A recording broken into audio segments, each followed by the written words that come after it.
Querido amigo, querida irmã, graça e paz do Senhor Jesus Cristo. Nós estamos aqui para apresentar a próxima programação do nosso Conectados com a Palavra. O Conectados é um programa com sequência de mensagens interligadas e em que se apresenta aquilo que é o tema das ministrações da Igreja O Brasil para Cristo durante aquele período, durante aquela semana, durante aquele mês, até durante o ano, porque o nosso assunto tem uma abrangência anual. E dentro do Conectados eu fui convidado para ministrar a Palavra de Deus também. Meu nome é Eduardo, eu sou pastor do Ministério O Brasil para Cristo. E atualmente me encontro em fase de transição para a Igreja O Brasil para Cristo no Mandaqui.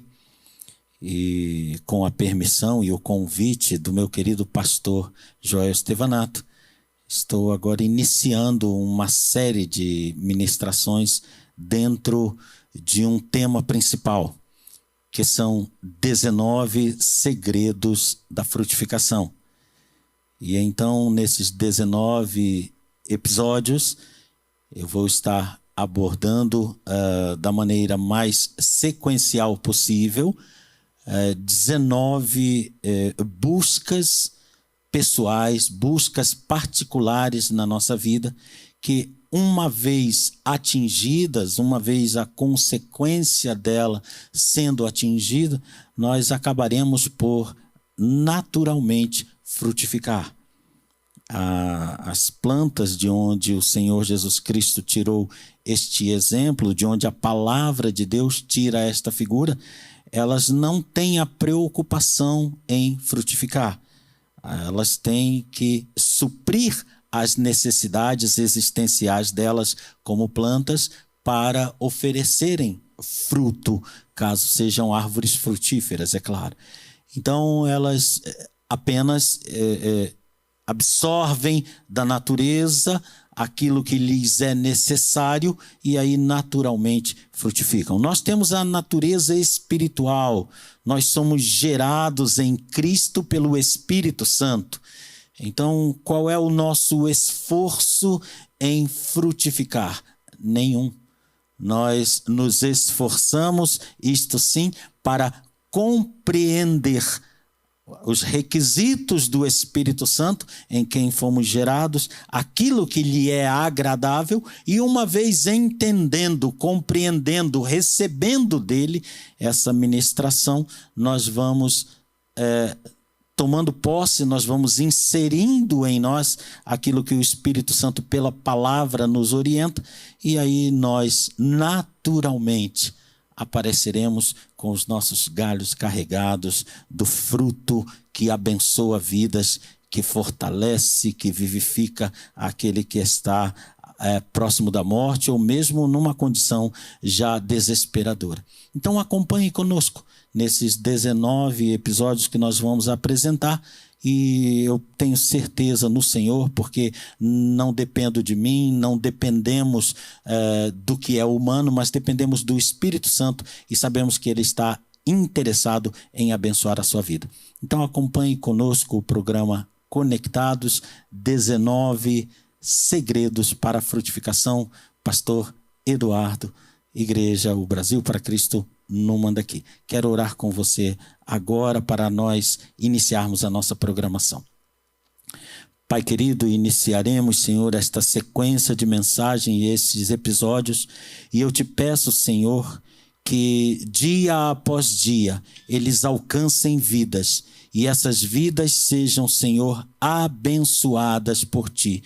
E essas vidas naturalmente frutifiquem, naturalmente abençoem outras vidas. Senhor, usa-nos como canal da Tua bênção, em nome do Senhor Jesus Cristo. Amém e amém. Glória seja dada ao Teu nome.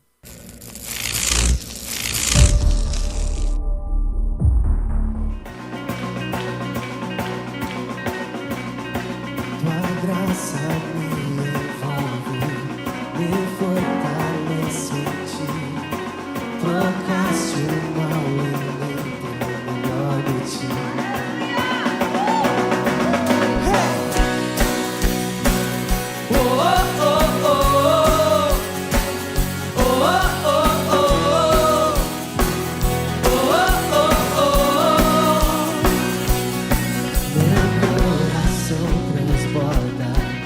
alegria e paz.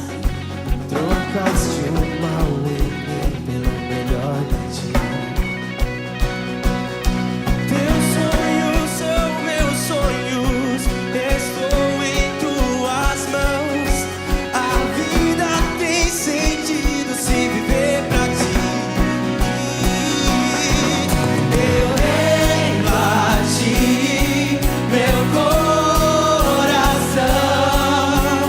que o teu reino venha, pois tudo que eu quero é mais de ti.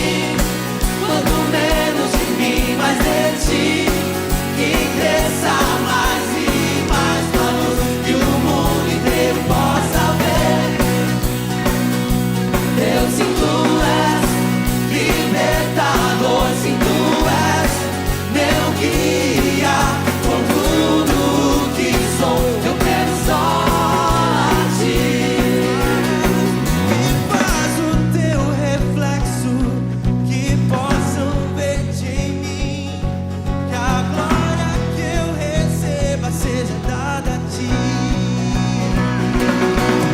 Eu rendo a ti meu coração, que o teu reino venha, pois tudo que eu quero é mais de ti.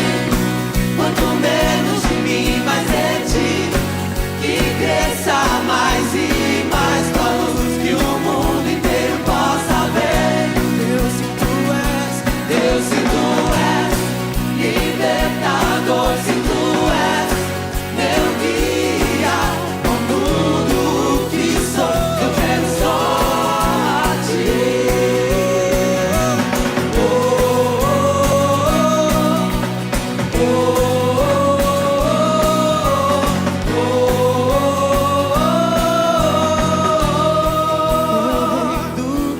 eu rendo a ti. Eu reino a ti, declaro, eu reino a ti, eu reino a ti, eu reino a ti, eu reino, Senhor, eu reino a ti, meu coração, que o teu reino venha, pois tudo que eu quero é mais de ti. Quanto menos de mim, mais de ti, que cresça mais e mais tua luz, que o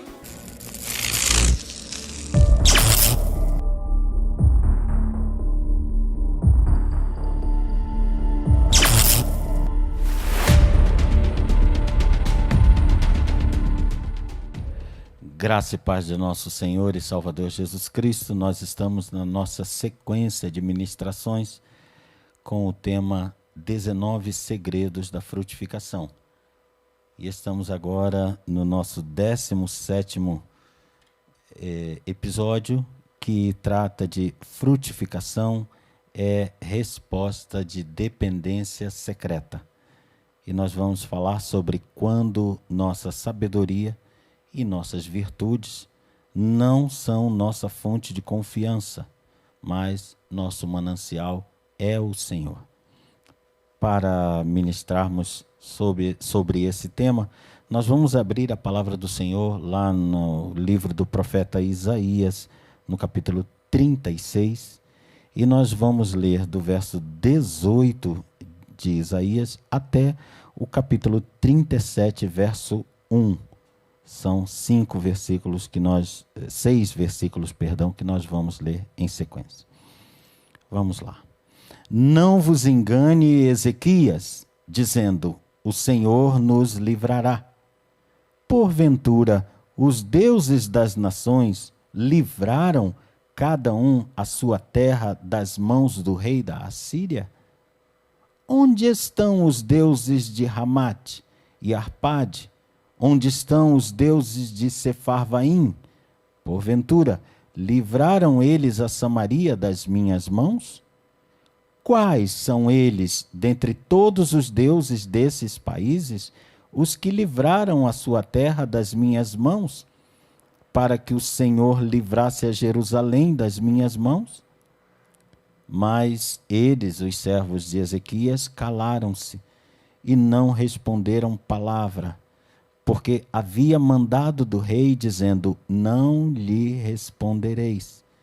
Então Eliaquim, filho de Ilquias, o mordomo, e Sebna, o escrivão, e Joá, filho de Asaf, o chanceler, vieram a Ezequias com as vestes rasgadas e lhe fizeram saber as palavras de Rabsaque. E aconteceu que, tendo ouvido isso, o rei Ezequias rasgou as suas vestes e se cobriu de saco de pano grosseiro e entrou na casa do Senhor. Pai querido, que a tua graça e misericórdia ministre sobre as nossas vidas a interpretação desta palavra. Que teu Espírito Santo tenha livre acesso, Pai, livre fluência em nosso ser, para que entendamos o que tu queres nos transmitir, em nome do Senhor Jesus. Obrigado, Senhor. Amém. Nós temos aqui uma condição em que Israel viveu não poucas vezes. Os livros que nós chamamos de Juízes, Samuel, Reis e Crônicas, narram uma sequência quase interminável de circunstâncias negativas trazidas pela negligência e pela desobediência aberta à vontade de Deus. É interessante que muitas vezes em nossa vida estamos em estado de negligência e sabemos apontar perfeitamente aqueles que estão em estado de desobediência até o ponto da rebeldia. Mas não identificamos com a mesma facilidade a nossa negligência. Então, tanto estará em erro diante do Senhor nosso Deus aquele que efetivamente está em pecado, em rebelião contra Deus, quanto aquele que, não estando tão arraigado, com o pecado tão arraigado na sua vida, tão dominador na sua vida, é negligente quanto à presença do Senhor, quanto a buscar a sua face e quanto a falar daquilo que está errado para com o nosso irmão, não comentar sobre ele, mas falar a ele e propor a ele um acerto com o Senhor. E isso aconteceu na história de Israel desde o tempo dos juízes, desde o tempo, na verdade, da conquista de Josué, e percorreu todo o reinado até que Judá foi exilado, e exilado por causa do pecado de rebelião contra o Senhor por metade da população, uma parte da população, e outra parte por negligência em apontar o pecado e procurar o caminho do Senhor. E aqui nós temos relatada mais uma vez em que isso se dá, mais uma vez em que a circunstância, o colher é resultado daquilo que plantamos. Antecessores, antepassados de Ezequias e do rei de Israel, tinham colocado a Assíria na história de Israel. Peca, rei de Israel, que eram as 10 tribos do norte da região, e Peca, seu rei, tinha contratado a Síria para destruir as 2 tribos do sul, que eram Judá e Benjamim. E Judá e Benjamim, lideradas sob o governo de Acás, em vez de confiar em Deus e resistir àquele pecado do rei Peca e de Israel, eles foram lá na Assíria e deram presentes e alugaram a Assíria para a Assíria destruir as 10 tribos do norte, antes que as 10 tribos do norte, aliada com a Síria, destruísse Israel. Aqui não fazermos confusão, tá? Síria, cuja capital é Damasco, estava mais próxima da terra de Israel. E a Síria, cuja capital é Nínive, estava um pouco mais afastado. Pois bem, Judá foi lá em Nínive, mandou mensageiros e contratou os assírios para destruir seus próprios irmãos do norte. O que aconteceu como sequência disso nas gerações futuras? A Assíria veio, derrotou Síria, derrotou Jerusalém, tornou-os escravos, exilou todo mundo de Jerusalém, de Samaria, trouxe povos estranhos para habitar em Samaria, contaminou toda a terra com idolatria, e isso foi causado por Judá, que foi lá contratar o serviço da Assíria. Quando a Assíria tinha acabado esse serviço, claro, se deu conta de que Judá a tinha contratado, porque Judá não tinha força bélica para se manter. Por isso foi contratá-la. Então a Assíria pôs olhos grandes sobre Judá, veio sobre Judá e começou, como se costumava dizer, numa linguagem simbólica em Israel, veio como um boi, lambendo, pondo a sua língua para fora e lambendo tudo o que havia ainda mais. Então Ezequias sentiu o peso do que os seus antepassados tinham pecado, de ter trazido a Assíria para a região de Israel. E agora, Ben-Hadad, rei da Síria, ele manda invadir Israel e vai fazendo isso. Manda invadir Judá e vai invadindo isso, vai fazendo isso, vai invadindo todas as cidades e, é claro, vencendo porque a resistência é menor. E quase que só resta Jerusalém. Jerusalém e poucas outras cidades fortificadas ainda resistem. E então, Ezequias tinha acabado de passar por uma restauração de culto dentro de Jerusalém. Ezequias tinha abolido todos os falsos deuses e chamado o povo de volta à adoração exclusiva a Deus, tinha restaurado a Páscoa, tinha feito uma das maiores celebrações de Páscoa de todos os tempos, tinha abençoado o seu povo, e o exército assírio agora, através do seu representante, chamado aqui de Rabsaque, que na verdade é um título honorífico, então ele chega, esse comandante de exército, chega às portas de Jerusalém e começa a falar que Ezequias não deve ter a confiança do povo. Se Ezequias mesmo que se desfez dos deuses, como agora ele poderia contar com a ajuda de um Deus? Porque para os assírios, quanto mais deuses, melhor. E Ezequias tinha se livrado de todos os deuses e tinha permanecido o culto a apenas um. Então o assírio via isso como uma fraqueza.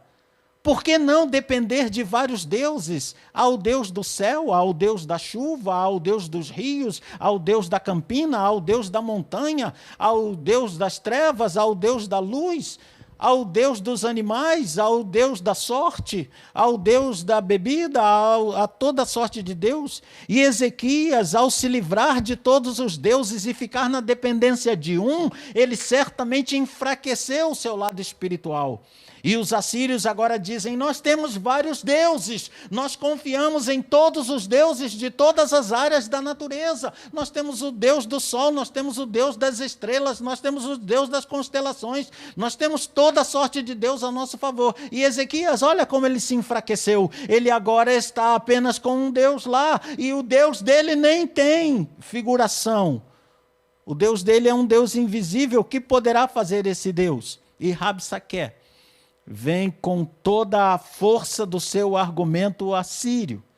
Assim como nós temos enfrentado muitas vezes a força do cientificismo.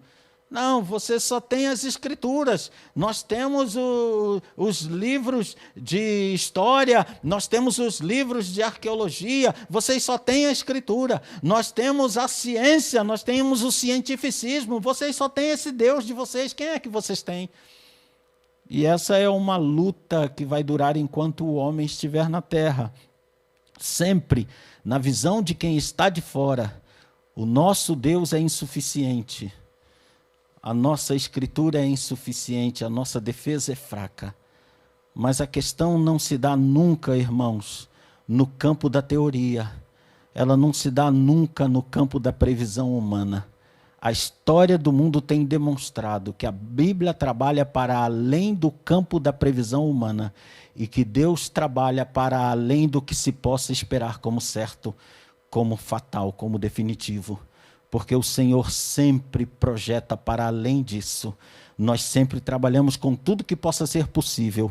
Deus começa a trabalhar do que é impossível para lá. Então, jamais essa guerra vai dar vitória a quem se levanta contra o povo de Deus. Quem se levanta contra o povo de Deus é única e exclusivamente com um objetivo, o de cair. Então, aqui Ezequias se vê na mesma condição que pouco antes, décadas antes, Josafá tinha passado. Quando ele sofre a invasão do norte de 3 povos, de 2 povos e um do sul, e eles vão ali cercar Josafá. E Josafá, num culto a Deus, apertado por todos os lados, Josafá diz: Senhor, não há força em nós para resistir isso. Está lá no 2º livro das Crônicas dos Reis de Israel, no capítulo 20. E ele diz: Senhor, não há forças em nós para resistir a isso, Senhor. É mais do que nós. E quantas vezes, em quantos debates sobre temas religiosos eu usei esta oração: Senhor, não há capacitação na minha mente, eu preciso que Tu tragas as Tuas palavras agora na minha mente para que eu possa responder. E pela misericórdia desse Deus glorioso, não houve uma única vez na minha vida em que qualquer ofensa contra a palavra de Deus não tivesse caído por terra, e glória a Ele por isso. E aí Josafá tinha dito: Senhor, nós não temos força, mas os nossos olhos estão postos em Ti, Senhor. Nossos olhos Te buscam, nossos olhos olham, contemplam a Tua presença nesse lugar. E ali eles recebem uma palavra de livramento poderosa. Eu quero colocar aí na tela para você, 2 Crônicas 20, 12. Ah, nosso Deus, porventura Tu não vais julgar esse povo que quer nos matar? Porque em nós não há força perante esta grande multidão que vem contra nós. Nós não sabemos o que faremos, porém os nossos olhos estão postos em Ti. Brasil, os nossos olhos estão postos no Senhor. Não importa quem queira mandar no Brasil, nós não temos força, mas os nossos olhos estão postos no Senhor, é dele que vem a resposta. E agora Rabsaque vem e ofende Israel. E ele diz, e ele começa a falar em hebraico, e os servos de Ezequias procuram uma negociação com eles, porque eles estão falando com os moradores da periferia de Jerusalém, eles estão escutando aquilo. E lá no capítulo 36 do livro de Isaías, no verso 11, Eliaquim, e Sebna e Joá fazem um pedido a Rabsaque.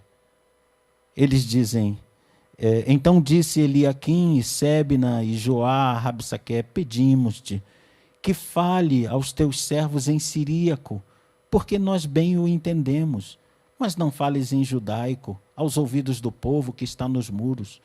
Verso 12, mas Rabsaque disse: e porventura mandou-me o meu senhor só ao teu senhor e a ti, para dizer essas palavras, e não antes aos homens que estão assentados sobre os muros, para que comam convosco o seu esterco e bebam a sua urina? Ah, irmãos, se não fosse a presença do Senhor, o mundo já teria nos devorado. São as mesmas palavras que o salmista diz: ah, se não fora o Senhor na nossa vida, há muito teríamos sido devorados. E agora esta palavra do salmista, esta palavra se torna a palavra de Ezequias. Vêm os seus servos a ele, verso 22 do capítulo 36, vieram a ele com as vestes rasgadas. Rasgar as vestes significava uma condição de profunda humilhação, de uma condição sem saída, de uma tristeza imensa, incontrolável. Veja no final do verso o que é que está escrito. Eles vieram a Ezequias com as vestes rasgadas. e lhes fizeram saber as palavras de Rabsaque. E quais eram as palavras de Rabsaque? Você, o seu senhor e essas pessoas que estão ouvindo vão comer esterco e vão beber a sua própria urina. E diante disso, o que faz Ezequias? Vamos juntar o exército. Agora ele provocou, agora ele vai ver com quem ele arrumou briga. Agora nós vamos tirar de onde não tinha. Agora eu vou tirar, como se diz no mundo, uma carta da manga. Não, nada disso, porque ele não tinha nada disso. Ele tinha o Senhor. E o verso 1 do capítulo 37 vai dizer o que é que Ezequias fez. E aconteceu que, tendo ouvido isto, eu quero parar aqui para analisar com você a expressão tendo ouvido. Quanta coisa você tem ouvido? Quanta coisa você tem visto? Que desafia o poder de Deus na sua vida. Que nega o poder de Deus na sua vida. Que desdenha do poder de Deus na sua vida. Que trata como nula a tua sabedoria espiritual.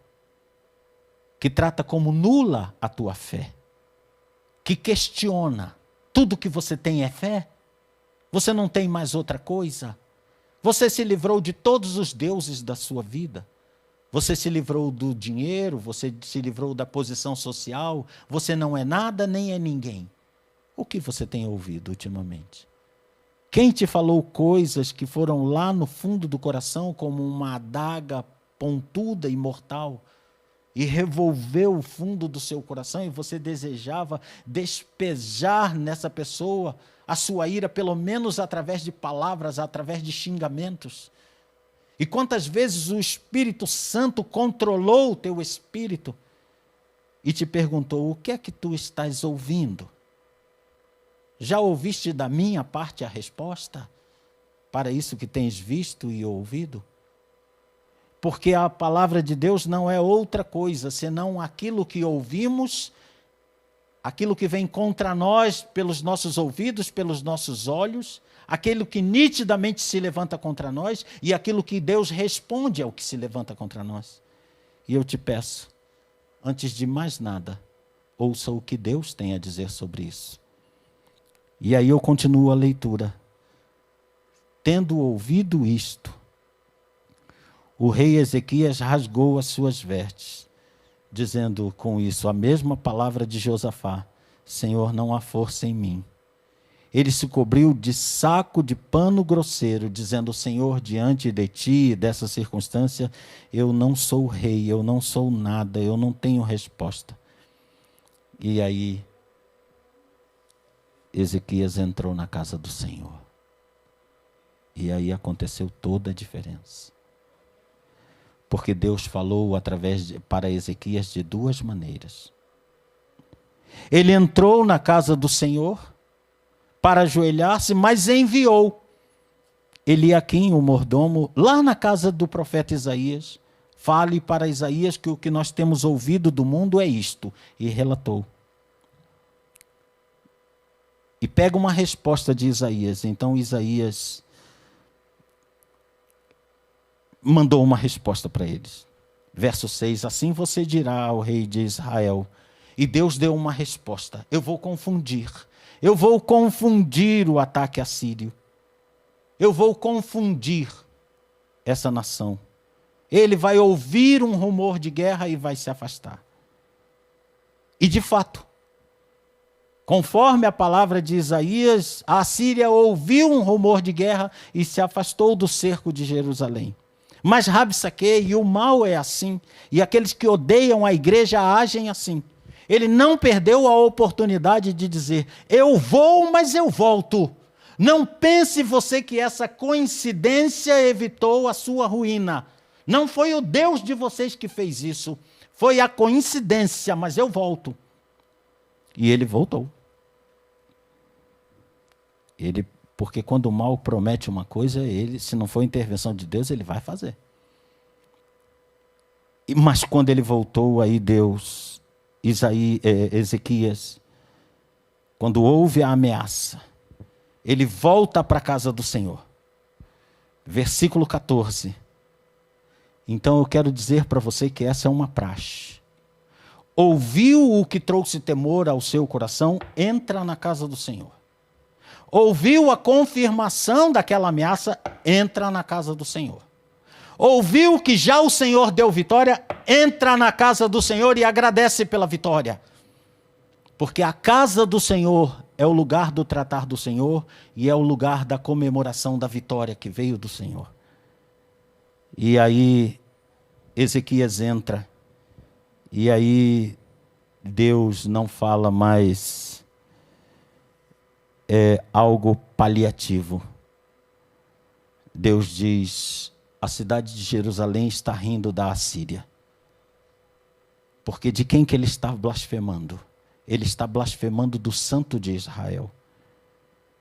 E aí a narrativa bíblica é de que naquela noite, na noite em que Ezequias buscou uma resposta, o anjo do Senhor saiu pelo meio do arraial dos assírios. E numa noite apenas, morreram 185.000 soldados. Diz a palavra do Senhor que isto foi feito no arraial dos assírios para mostrar que o Senhor é quem dá a última palavra daquilo que nós ouvimos. Nós ouvimos qualquer coisa que seja, mas nós não dependemos de nós mesmos. Nós secretamente entramos na casa do Senhor e esperamos a resposta do Senhor. E o Senhor deu essa resposta. E voltando o rei da Síria, Senaqueribe, eu falei equivocadamente Ben-Hadad no começo da ministração, né? E agora estou consertando, glória a Deus por poder fazer isso. Senaqueribe, quando ele volta para a Síria, ele vai adorar o seu Deus, verso 38 do capítulo 37. Veja que Rabsaque riu do fato de Ezequias ter um Deus fraco, um único Deus. Mas quando o rei da Síria, Senaqueribe, volta para sua terra, ele se prostra na casa de Nisroque, o principal dos seus deuses. E ele está prostrado na casa de Nisroque. Vieram Adramaleque e Sarezer, seus filhos, e o feriram à espada, e fugiram para a terra de Ararat. E Esaradom, seu filho, reinou em seu lugar. Então a diferença é que uns entram na casa do Senhor, seu Deus, para refugiar-se e recebem resposta de vitória, enquanto outros entram na casa dos seus deuses para ali encontrar a morte. Abrigue-se na casa do Senhor. Abrigue-se no Senhor nosso Deus. Dependa dele para todas as coisas. E ele te dará todas as respostas para a vitória em tua vida. E eu declaro isso em nome de Jesus sobre você e a sua família. Amém? Vamos orar. Pai, obrigado por tu seres o nosso refúgio. Obrigado, Senhor, por seres a resposta para tudo que eu vejo e que eu escuto nesta terra. Obrigado por seres, Senhor, dentro da tua casa, aquele que nos escuta, aquele que nos socorre, aquele que dá a segunda palavra, que é a palavra final. Obrigado porque tu sempre confirma tuas palavras. Muito obrigado, Pai, por isso. Em nome de Jesus. Amém. Graça e paz do Senhor Jesus.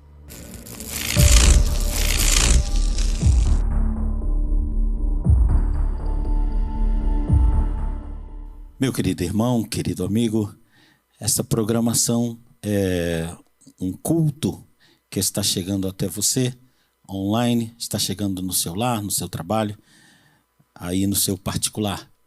E como um culto que nós prestamos a Deus, em todo culto que nós prestamos a Deus, nós oferecemos aos ouvintes a oportunidade de cooperar, de exercitar generosidade e cooperar com a manutenção do trabalho e também com o progresso desse trabalho, alcançando cada vez mais vidas, tendo cada vez mais meios de abençoar as pessoas espiritualmente.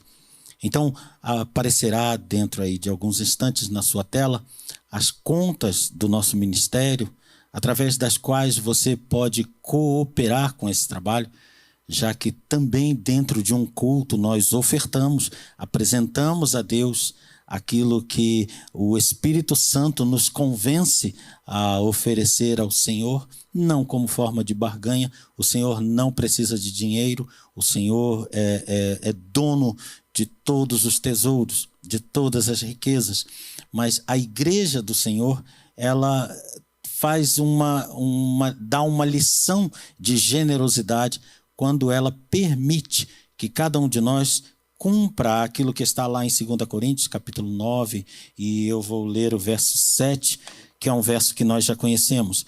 Cada um contribua segundo propôs no seu coração, não com tristeza ou por necessidade, porque Deus ama ao que dá com alegria. Então, se você quer cooperar com esta obra, se você quer ver esta palavra chegar a mais pessoas, novo equipamento, novo alcance, coopere com numa dessas contas que está aparecendo para você aí na tela, e eu tenho certeza que o Espírito de Deus se alegrará e que Deus, que é generoso e rico em misericórdia e graça, derramará misericórdia e graça sobre você e sua família, e você terá a sua sementeira abençoada pelo Senhor. Que Deus te abençoe. Muito obrigado pela sua cooperação. Nós vamos orar agora. Espírito Santo de Deus, abençoa neste momento o nosso contribuinte. Sê favorável, Senhor. Abençoa a sua vida, a sua casa, a sua família. Em nome de Jesus, nós cremos em Ti. Que a Tua bênção, Senhor Deus querido, está na vida desta pessoa. Em nome do Senhor Jesus. Amém e amém. Cristo espera por você, cheio de amor, que só Ele tem. Erga suas mãos cansadas e peça pra Ele segurar, pois Ele está aqui para te livrar. Alguém quer te derrubar, alguém quer te maltratar, mas Cristo venceu por ti, lutando você vencerá. Cristo breve vai voltar, seu povo Ele vai levar, e lá estaremos em paz, ao lado do Pai.